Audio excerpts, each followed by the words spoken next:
Hey guys, in this tutorial, I'll show you how to remove green screen in After Effects. First thing first, open Adobe After Effects and go to File, Import, then File, and bring in your green screen footage. Drag the footage to the timeline to create a new composition.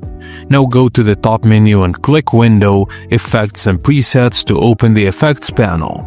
In the Effects and Presets panel, type Keylight. Drag Keylight 1.2 onto the green screen clip in the timeline. Now in the Effects Controls panel, find Keylight, then Screen Color. Click the eyedropper icon next to the screen color and click the green background in your composition window.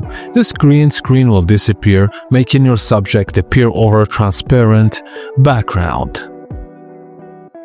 Just ensure your original green screen footage is well lit and evenly colored, and avoid shadows or creases in the green background for better results. Use garbage masks if part of the background wasn't keyed properly. So, and that's it guys, and thank you for watching, and please be sure to like and subscribe to the channel for more After Effects tips and tricks.